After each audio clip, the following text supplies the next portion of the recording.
Amy, thanks so much for staying with me tonight here on TCM. We're just thrilled that you're here. Thank you. I'm really glad to be here. I love your performance in Weapons as Aunt Gladys, and I'm so glad that you've asked us to show Whatever Happened to Baby Jane from 1962 because I've learned this is a film, and particularly a performance by Bette Davis, that really inspired your work as Gladys on Weapons. So before we go there, I'd love to know what your history is with this movie. Oh, I've seen Miss Bette Davis and this film, I couldn't even tell you how many times.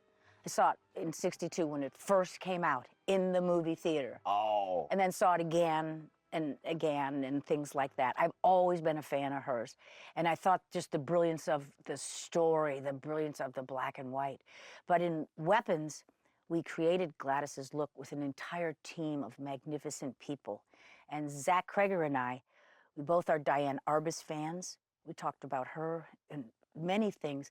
But of course, I referenced to Miss Bette Davis because I'm not comparing myself to her as an actor, but her ability in that film to flip back and forth, to be the one who's outside and very kind, and then she's laser sharp when she needs something. Her makeup was very well defined and very well done in the film. And she really knew how to wear it, and she really knew how to work with that. And you have to, if you're going to put things on, you have to know how to accept that. That's fascinating. Okay, so when you start talking to Zach Kreger, who wrote and directed Weapons, about Gladys, how did this film come up? Was it something that he had in mind and you had in mind? Was it one of you encouraging the other for this to be an inspiration? How did it all work? I don't think it was pinpointed like that because Zach and I had a number of conversations. Per the script says Aunt Gladys wears loud clothes and had this kind of crazy hair, and she likes jewelry. Well, you can interpret that many ways, but the makeup was kind of written about she wears a lot of makeup. Well, how do you do that? So it just kind of came up naturally. We were thinking of, let's say, for lack of a better term, arch villains, that we don't want to pretend that we are that. There's some iconic ones, and Pennywise would be one, and many other people, and so we didn't want to do a traditional with a hat, let's say, or something. So we're just thinking about really good performances and really good people, how they kind of jammed with that. So kind of just happened naturally, like she came up in the conversation. Wow. You know? Yeah. And he loves the movie as much as I do. Great. Yeah.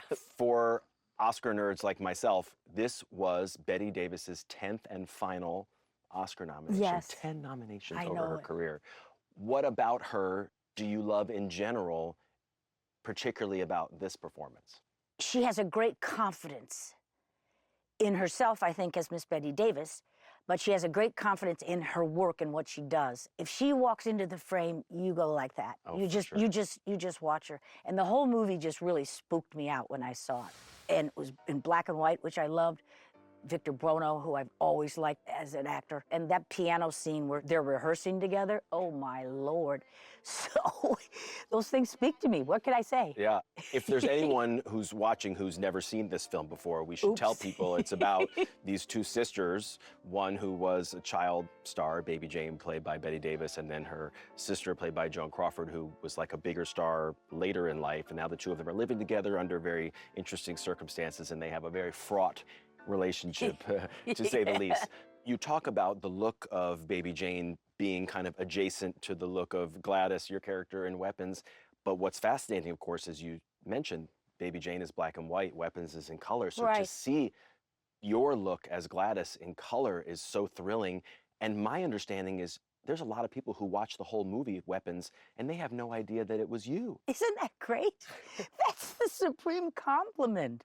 You hope as an actor, you get a chance to really just get inside that part and people forget. You know, when you see a film and you go, oh, that's that person and I know that person.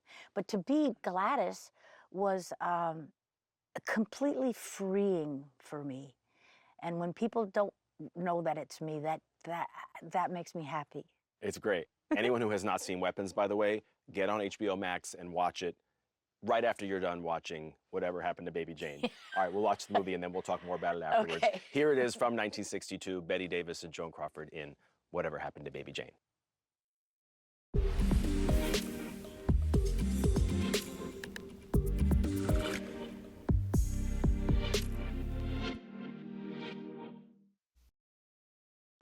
All right, Amy, what a great ending to Baby Jane on the beach, and just such a powerful performance by both of the lead Very. I mean, actresses. Joan Crawford is magnificent in it. Yes. Not an easy part at all. No. Miss Betty Davis, her part is much fuller and it's moving forward, and she has to, you know, Joan Crawford has to react and react, and she's quite good in it. How often would you say you're able to, when you're working on a current performance, whether it's television or film, to use a classic character or classic performance as a direct inspiration? Do you try to do that whenever you can, or is it really only in certain special circumstances like Gladys in Weapons? I'm a real movie buff, and I've seen a lot during different periods of our industry. So I think they're just all inside of you, and you kind of pull something, you know. I didn't base my performance on Baby Jane, but it's something that just seeped into me, and I remember it, and I remember the look and the beauty of it, and her physicality and things like that. I remember all the movies that I've seen, most of them. My memory's really good doing that. So, especially the black and white ones, because I grew up with my brother, and we just watched everything. We just did, and we loved it, you know. That's great. Yeah. You know, I know it was important to you not to have Gladys be a typical villain and to have lots of different facets and shadings to her. And what I love about the performance is that she's funny at times, Yeah. but also quite evil at times. I can imagine that must have been a fascinating dichotomy to play. Really fun to play.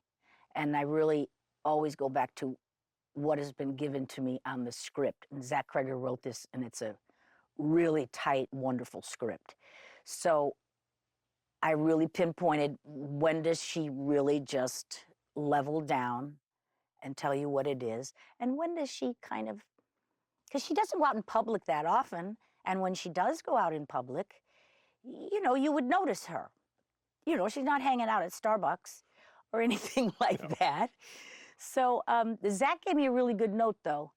He said, think sometimes of Gladys that when she has to go out in public, she's observed people and she watches them. And so she's almost imitating how you're supposed to be when you're in public, how to be pleasant, how to be nice. And underneath that is, I got to get what I want. Yeah. So that was a really good note for me. What do you think it is about characters like Betty Davis in Baby Jane or Gladys in Weapons and all of the ones that came between these kind of macabre characters that people seem so fascinated by? Well, I think for women in particular, and especially in that period of time, let's say for an earlier film, women have been overlooked and they're full of rage.